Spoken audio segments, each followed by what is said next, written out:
Beyond all hope and against all probability, it seemed that the device had unerringly delivered me to the era I sought. For these were Sarafan banners, and these vampires apparently the victims of their crusade. The coincidence seemed too convenient to naively ascribe to fate. But whether my opportune arrival had been orchestrated by Mobius or some other influence, I didn't know. If Janos Audron still lived, I would find him. I was wary of further deception and resolved to tread carefully.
For all the butchery of Mobius's crusade, this massacre was somehow more chilling. The killing fields of the Sarafan betrayed a kind of orderly ruthlessness, the cold-blooded righteousness of the true believer.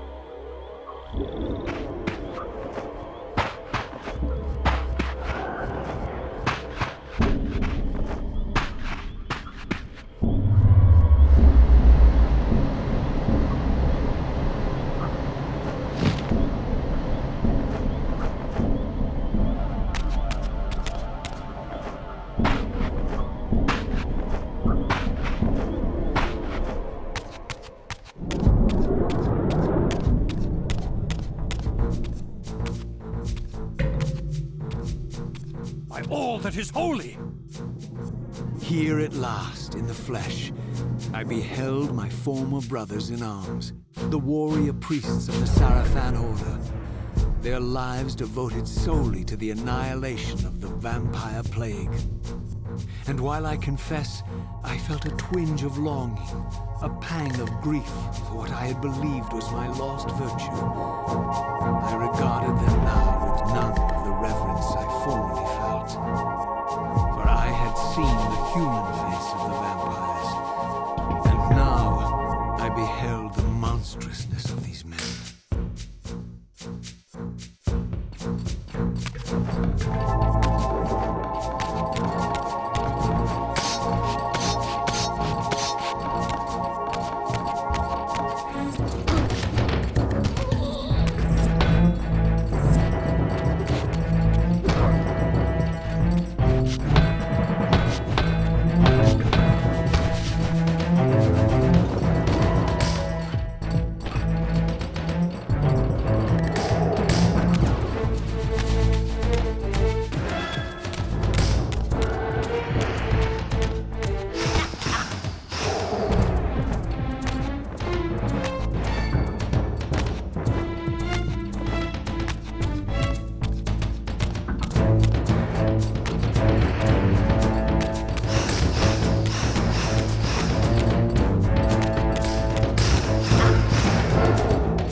After my long journey, I finally stood on the threshold of enlightenment. For here was Janos Audron's mountain retreat, intact and unblemished. The upheaval that would one day topple this ancient edifice had not yet occurred. And while I had no certainty that Janos still lived, this scene boded well, for I presumed that the collapse of the retreat must have followed the ancient vampire's demise. There was only one obstacle: how to reach the balcony suspended at that maddening height, so far beyond my reach. For this was the architecture of winged creatures. The tattered ruins of my wings were of no use. I would need to devise some other means into that mountain.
graced with soaring architecture unique to its creators. As with the outer facade, these balconies and galleries could only be reached by those gifted with flight. With only my ruined wings to carry me, this towering labyrinth seemed impassable.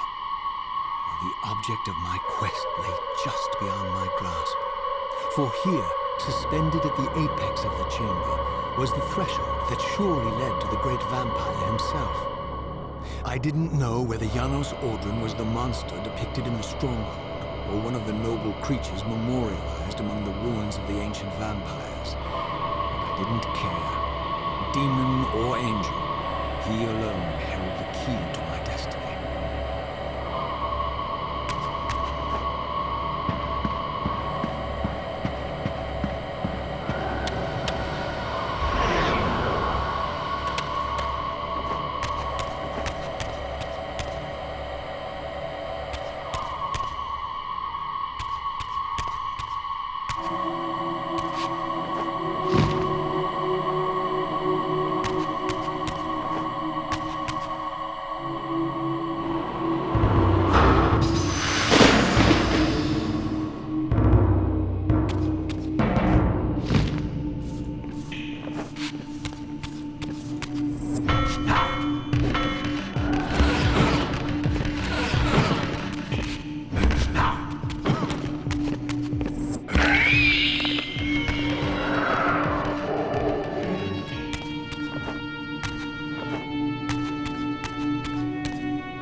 Janos Audron?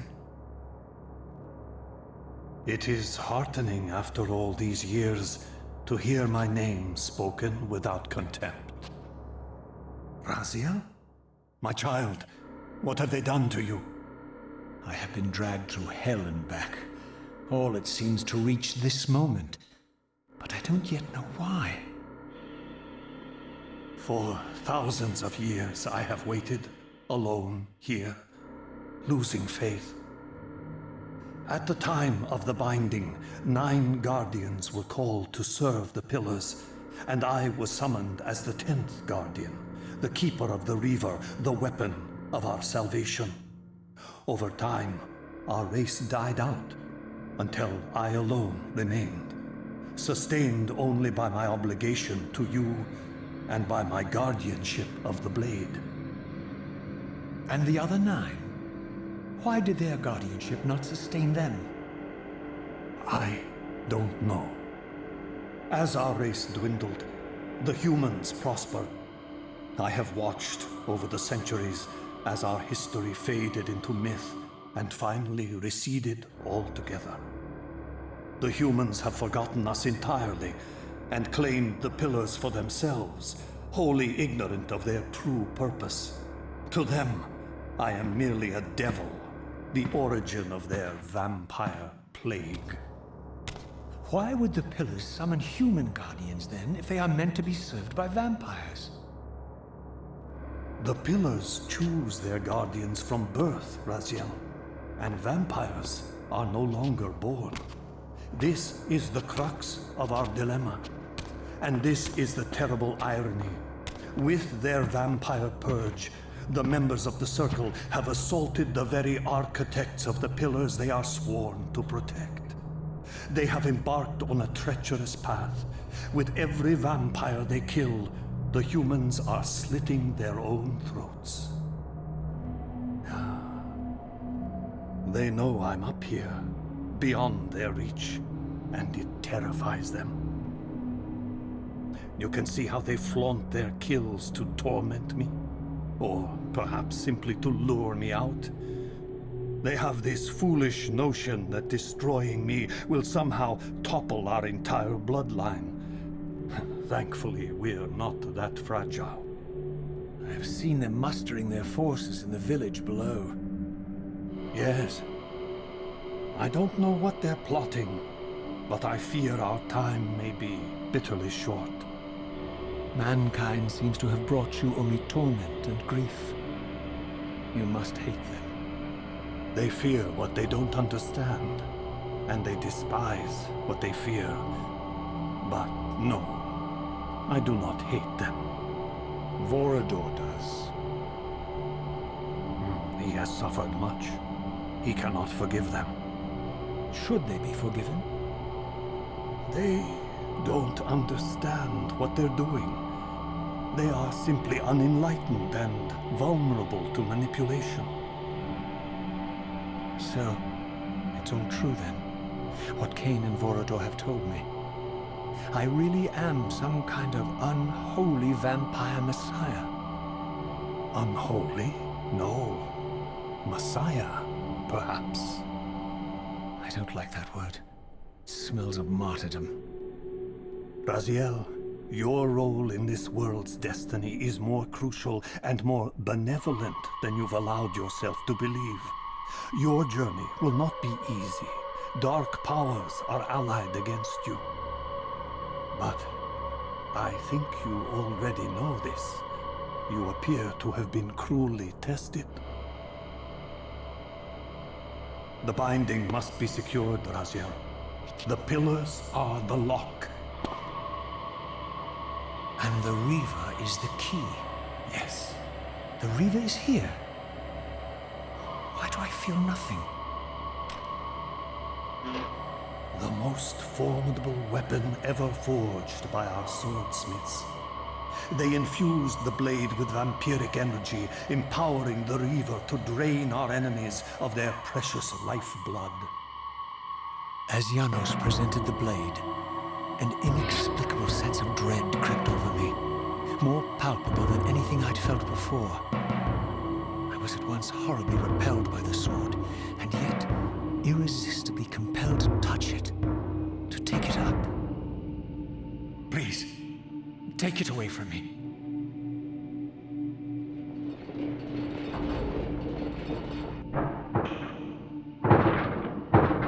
I fear you have been followed.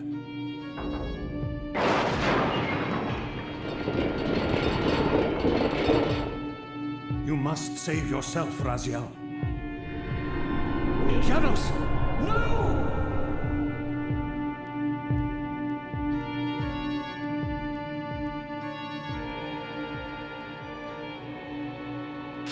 My surroundings whirled sickeningly, and I found myself transported safely away from the ambush to an adjacent chamber. Janos had delivered me from the Sarafan, selflessly forfeiting his own safety to preserve my life. And now I feared that my newfound mentor would be slaughtered by the very crusaders I had so recently revered. The irony pierced me, and with dawning horror, I realized that I had been duped by Mobius from the beginning. For the Sarafan had simply followed the path I gullibly blazed through the sanctuary, and had arrived bearing Mobius' staff. Thus armed, they had Janos at their mercy.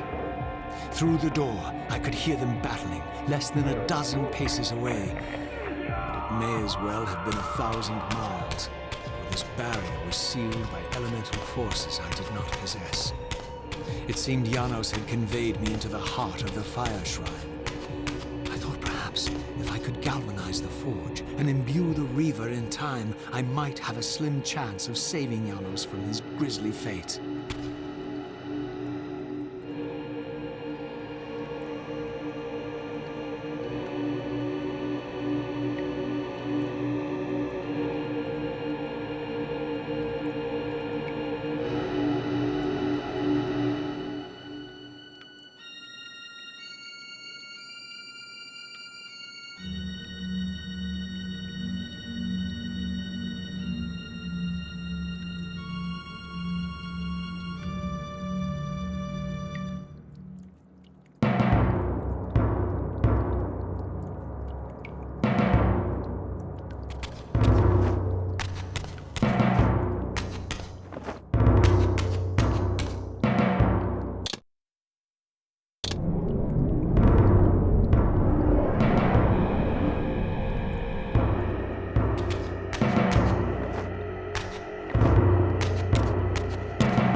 I plunged the Reaver into that furnace and forged the blade with elemental fire.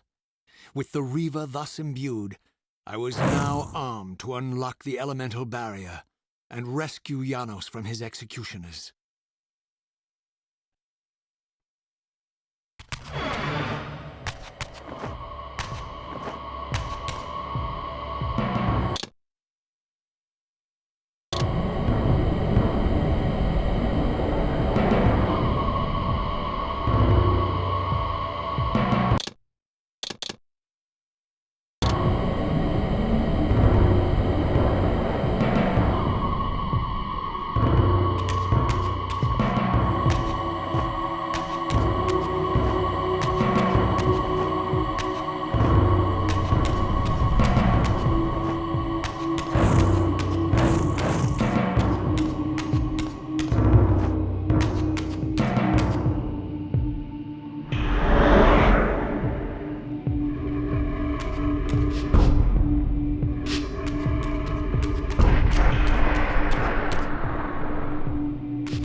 Look at his black heart.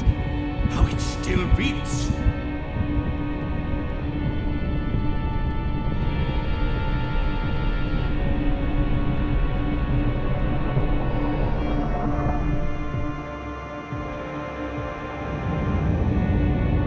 The fiend intends to bury us alive. Raziel, we must get out of here. Remember the sword!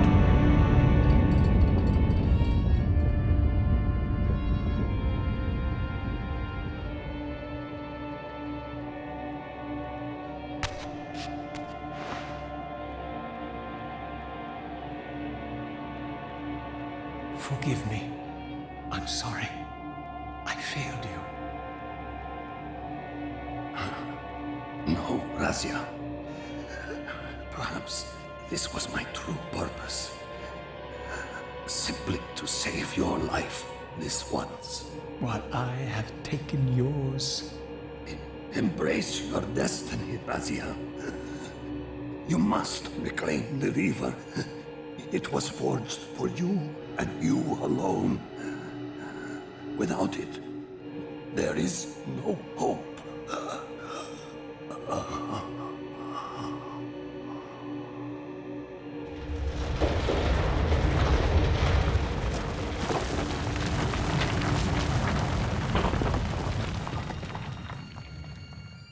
As I backed away from Janos's body, I was overwhelmed by a sense of self-loathing so deep I could barely contain it.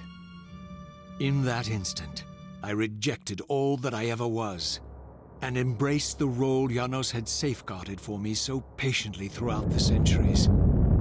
I knew then what I had to do, the task for which I was uniquely prepared. I would pursue the Sarafan dogs to their loathsome fortress and avenge Janos Audron's murder. Mobius would pay dearly for his treachery, and my Sarafan brethren would reap the horrors they had sown. I would retake the stolen Reaver, which was rightfully mine. And finally, when all these debts had been paid, I would reclaim Janos Audron's heart from their filthy, unworthy hands. If the heart was truly imbued with the power to restore vampiric unlife, its highest purpose was clear to me. I would restore the heart to Janos, and thus undo the vile crime committed by my abominable former self.